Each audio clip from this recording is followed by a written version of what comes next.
All right, so today we're diving into something really fascinating. It's a psychological state, but it's not from some modern study. Nope, this comes from a spiritual text written all the way back in the 16th century. We're going to explore this really strange feeling. The one where you feel like you're doing everything right, but you're still completely insecure. And believe it or not, we're going to see why that might actually be a good thing. I mean, that sounds completely backward, doesn't it? Feeling insecure is a sign of progress? But yeah, that's the big paradoxical question we're going to unpack today. We're going to look at how this guide, which is over 400 years old, makes the case that the specific kind of anxiety, well, it might just be the most important step forward you can take. Okay, first up, a room in the soul. So to get our heads around this, the text gives us this incredible metaphor. Picture your inner world, your soul, as this huge castle. And inside this castle, there are all these different rooms, or mansions. Each one is a different stage of your development. And today, we're stepping into the third one. So welcome to the third mansions. Let's step inside. Now, the people who live here, they've already come a long way. I mean, they've worked through a lot of earlier struggles, and they've built these really disciplined, virtuous lives. But, and this is a big but, things are definitely not as peaceful as they look from the outside. Part 2, the well-ordered life. Okay, so let's get to know the folks who live in this part of the castle. On the surface, these people are models of discipline. They've put in the work, and you can see it in everything they do. So who exactly are we talking about? Well, they're charitable with their neighbors. They're spending hours in prayer and meditation. They use their time really, really well. And they're super careful to avoid even minor slip-ups or sins. They live what you'd call a very, very well-ordered life. The commitment level here is just off the charts. They're all in. So you look at all that, and what do you think? By pretty much any measure, these are good, devout people. Right? From the outside, you'd be absolutely convinced they have it all figured out. They are the poster children for personal and spiritual success. But inside? Yeah, it is a completely different story. And this is what's really going on inside their heads. Just listen to this quote from the author. What misery! It describes this constant, absolutely exhausting state of alert. Can you even imagine that? You're living this incredibly good life, but you feel like you're under siege 24/7. Can't even put your weapons down to eat or sleep. It's intense.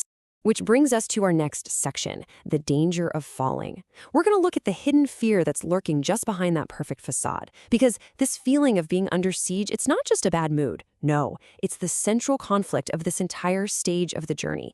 It's this deep, constant fear that shapes everything for them. And this chart just lays the paradox out so clearly. Look at the two columns. Their actions, orderly and virtuous. They're disciplined. They're seeking God. Looks great. But their feelings? Constant fear, a gnawing insecurity. They're terrified of losing the very thing they're seeking. It's this massive internal conflict. All their hard work could just vanish in an instant, and they know it. Yeah, they're living with this constant dread. The dread that the enemy is going to get inside the fortress. And that enemy isn't some outside force. It's the fear of falling backward, of regressing.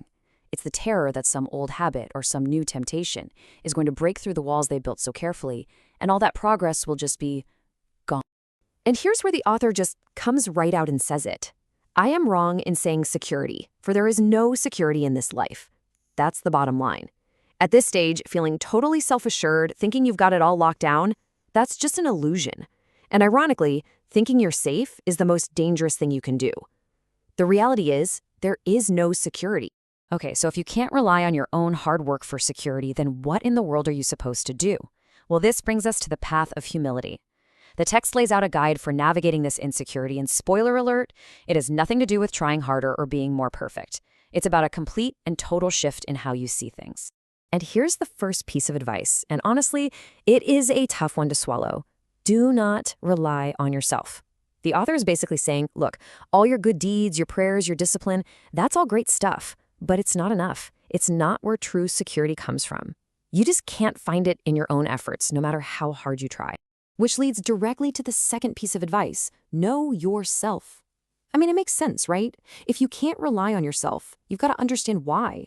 And that means taking a really honest, hard look at your own nature, your own limits, with no sugarcoating. The author even offers a simple prayer. Prove us that we may know ourselves. Just show us the truth. So what does humility even mean here? Because it's probably not what you think. It's not about hating yourself or thinking you're worthless. Not at all. It's about realism. It's the simple, honest truth about who you are and where you stand in the world. It's a kind of radical self-knowledge.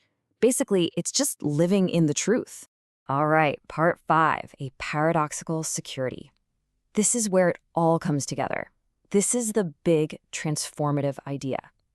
By finally letting go of that need to be perfect and to do it all themselves, the people in these third mansions are about to find a totally new kind of strength, one that comes from accepting their own weakness. Now, this quote might sound a little strange at first. Blessed is the man that feareth the Lord. Fear is blessed? But see, the author is making a really key distinction between two kinds of fear. He's saying, what if you could trade that anxious, gnawing fear of failure for a different kind of fear, a reverent fear, like a deep respect and awe for something much bigger than you? That kind of fear, he says, is the one that sets you free. So here's the bottom line. The big takeaway from this whole journey: true progress doesn't come from being confident in our own efforts. It comes from a deep, profound reliance on something beyond ourselves. This whole painful, anxious experience in the third mansions, it's all designed to teach this one lesson. Real security isn't about getting rid of your weakness. It's about accepting it and putting your trust somewhere else. And that kind of leads us with a big question to think about in our own lives, doesn't it? Where does true strength actually begin with admitting our weakness?